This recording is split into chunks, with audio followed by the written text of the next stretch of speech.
Ma vie a basculé à cause d'une simple notification WhatsApp. Je m'appelle Julien, j'ai 38 ans et jusqu'à récemment, je croyais vivre une histoire d'amour parfaite avec ma femme, Clara. Nous étions mariés depuis 10 ans et avions 2 magnifiques enfants. Notre vie semblait paisible, remplie de bonheur et de complicité. J'avais confiance en elle aveuglément, convaincue que nous avancions ensemble dans la même direction. Mais un soir, tout a basculé à cause d'une simple notification WhatsApp. Comme le dit un proverbe africain, celui qui pose des questions ne perd pas son chemin. Ce soir-là, j'aurais préféré me perdre dans l'ignorance plutôt que de découvrir une vérité qui allait briser ma vie. C'était un samedi soir. Clara venait de poser son téléphone sur la table du salon pour aller coucher les enfants. D'ordinaire, je ne suis pas du genre à fouiller dans les affaires de ma femme, la confiance étant le pilier de notre relation. Mais ce soir-là, une vibration attira mon attention. L'écran s'illumina, révélant un prénom que je ne connaissais pas, Alex. Mon cœur se serra sans que je ne comprenne vraiment pourquoi. Une sensation étrange, un pressentiment. J'essayais d'abord de me raisonner. Ce n'était sans doute qu'un collègue, un ami. Mais la curiosité, ou peut-être la peur, me poussa à agir. Un proverbe dit « Quand les tambours changent de rythme, les pas de danse doivent suivre ». J'ouvris son téléphone et ce que j'y ai trouvé m'a coupé le souffle. Des dizaines de messages enflammés, des mots tendres qu'elle ne me disait plus depuis longtemps. « Tu me manques. J'ai hâte de te retrouver. Quand pourrons-nous nous voir ?» Chaque ligne était une dague plantée dans ma chair. Mais le pire était les photos. Des clichés d'eux, main dans la main, s'enlaçant, s'embrassant. Certaines avaient été prises dans des endroits que je reconnaissais. Des hôtels de notre ville, un parc où nous promenions souvent avec les enfants. Chaque image était un coup de poignard dans mon cœur. Mes mains tremblaient, ma respiration s'accélérait. Le sol se dérobait sous mes pieds. Je reposais le téléphone avec des mains tremblantes et allais attendre Clara dans notre chambre. Mon esprit était envahi par un tumulte de sentiments contradictoires. La colère, la trahison, la tristesse. Quand elle entra, elle vit mon regard et comprit immédiatement que quelque chose n'allait pas. Son sourire s'évanouit instantanément, remplacé par une expression inquiète. « Qui est Alex ?» lui demandai-je d'une voix que je ne reconnaissais même plus. Son visage se décomposa. Elle balbutia des excuses, tenta de minimiser les choses, parla d'une simple amitié. Mais comment croire cela après tout ce que j'avais vu ? Une longue discussion s'ensuivit, parsemée de larmes et de reproches. Elle avoua finalement la vérité. Cela durait depuis plusieurs mois.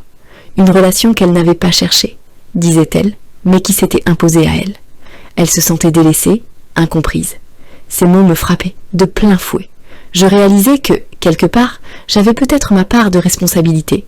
Ces dernières années, j'avais été absorbée par mon travail, mes obligations, oubliant de nourrir notre amour. Mais était-ce une raison pour trahir ainsi notre mariage, notre famille ?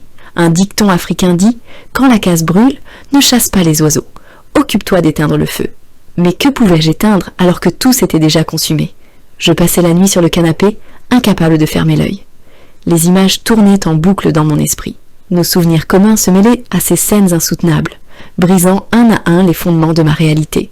Le matin, sans un mot, elle prépara le petit déjeuner des enfants, comme si de rien n'était. Mais je voyais bien qu'elle était hantée par la peur de ce qui allait suivre. Quelques semaines plus tard, Clara quittait la maison. Nous avons entamé une procédure de divorce, tentant de préserver nos enfants du tumulte de notre séparation. Chaque soir, la solitude était un poids insoutenable. Je revoyais son sourire, nos projets, nos promesses. Comment tout cela avait-il pu s'effondrer si vite ? Les mois passèrent et la douleur se transforma en un vide immense. Le travail ne suffisait plus à m'occuper l'esprit. Les soirées étaient longues, les nuits interminables. L'alcool devint un compagnon silencieux, noyant les souvenirs et les regrets. Un proverbe ivoirien dit « Quand on tombe, on ne regarde pas là où on est tombé, mais là où on a trébuché. » Mais moi, je ne voyais plus rien d'autre que ce gouffre qui m'engloutissait. Un soir, seul dans mon appartement désert, j'ai failli commettre l'irréparable.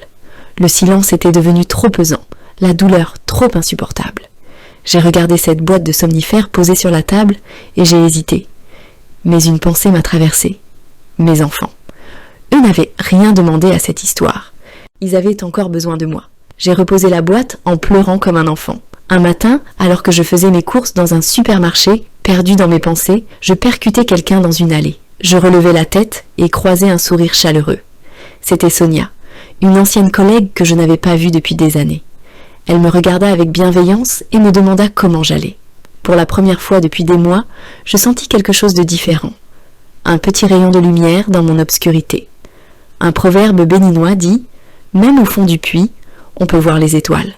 Peut-être que, malgré tout, la vie me réservait encore quelque chose de beau. Si vous êtes passionné par des histoires africaines fascinantes, pleines de mystères, de drames, d'amour et de sorcellerie, cette chaîne est faite pour toi. Et si vous voulez ne jamais manquer une nouvelle aventure, n'oublie pas de t'abonner et d'activer la cloche pour être alerté dès qu'une nouvelle vidéo est en ligne. À très bientôt.